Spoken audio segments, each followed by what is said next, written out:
I know you might have been expecting the kind of an East Side Kids Bowery Boys comedy like I'll be showing in Amityville on September 23rd. Spookbusters, also followed by Mr. Bob back there will be happy. Ants in the Pantry, which is where the Stooges are pest exterminators, followed by Spookbusters, where the Bowery Boys are pest exterminators, and I'm sure that Hitomi of the library considers me a pest and would love to exterminate me. Correct, Hitomi? Anyhow, ladies and gentlemen, my plan is to show you and keep things alive that you normally would not see. Now, this film, as I said, is a parody on the chiaroscuro cinema, film noir, the dark cinema, the dark world, and that's what this film really illustrated. Now, if you all thought it was going to be one of the crazy, stupid Bowery Boy film that we all grew up on and love, I apologize, but this is a Bowery Boy film that you'll never really see anywhere else but at my film programs. And as you saw, there's nothing insulting in them. There's nothing politically incorrect in either of the films. Really? And, pardon me? Are you kidding? Yeah. Well, I hesitate to mention it. Well, I'm. When they were Thank you very much, but you may leave now. they were making out like Shushan boys. You didn't see that. Yes, I did see that. If you want to make it, did that insult you, Greg?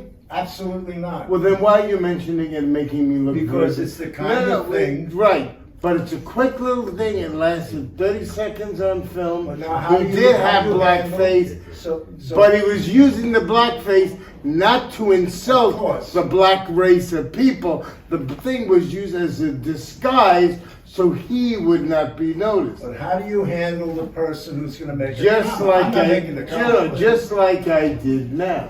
I Okay. explained further how it is being. For instance, what this. See, ladies and gentlemen, this is the war that I personally am going through as a nationally known film historian.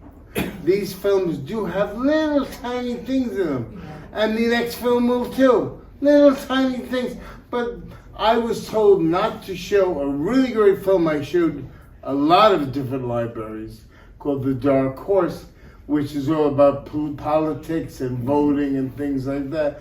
There's one line a newspaper reporter says to a fellow running around in his white nightshirt, saying, "No, you're going to surely get the Ku Klux Klan vote." Because of that, the film was banned and I was never allowed to show it again. The line of dialogue is like that, and what I'm saying is this library is not showing politically incorrect films whatsoever, nor am I. But there are times, due to the fact that of the different times, that there are little things like Greg mentioned. So they didn't insult you, and I'm letting you see that I'm not showing these things, nor is the library letting me show them to assault or insult anybody. Anyhow, I hope you liked the film, and I hope you also learned that was more of a drama than the other Bowery Boys features were. In fact, Louis Dombrowski is my friend over here, and I discussed Louis Dombrowski, Bernard Gorcey, was the real father to Leo Gorcey.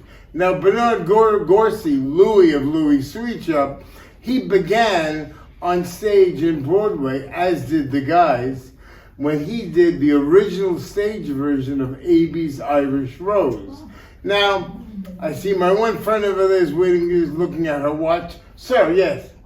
Who was in the gang David Gorcey? Which one of the people? I have to point him out. There is a character. Yes, there is. He was another family member.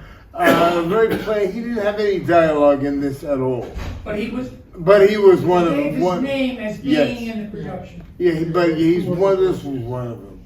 But anyhow, the next show I'm doing here is going to be on the 12th, and that's going to let you see the Three Stooges when they first began, and how they were originally Ted Healy and his stooges. That film is called Meet the Baron. It'll be September 12th here, and I really hope you all will come. Did you enjoy this film? Did you? Thank you. My whole thing is I really want to give these films life.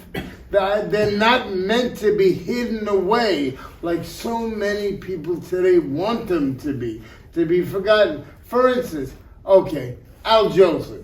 Now, what do you all know Al Jolson for? Oh, he did blackface. All right, Eddie Cantor did blackface. They all did blackface. But Al Jolson was also known as the world's greatest entertainer. And pretty much he was. But he's being totally erased from memory. All that he was to the entertainment world is being erased because of this reason. And it was not, and to tell you why blackface was done in the first place, when these little touring town caravans would go around from town to town, what really booked in the town to see the entertainers with this little caravan was the black entertainer. And if these little traveling entertainment centers could not get or had a black entertainer who left, their audience would leave. So the white started, when that situation happened and they didn't have a black employee to really bring in the crowds because of the black man's talent, they would black up, as they called it.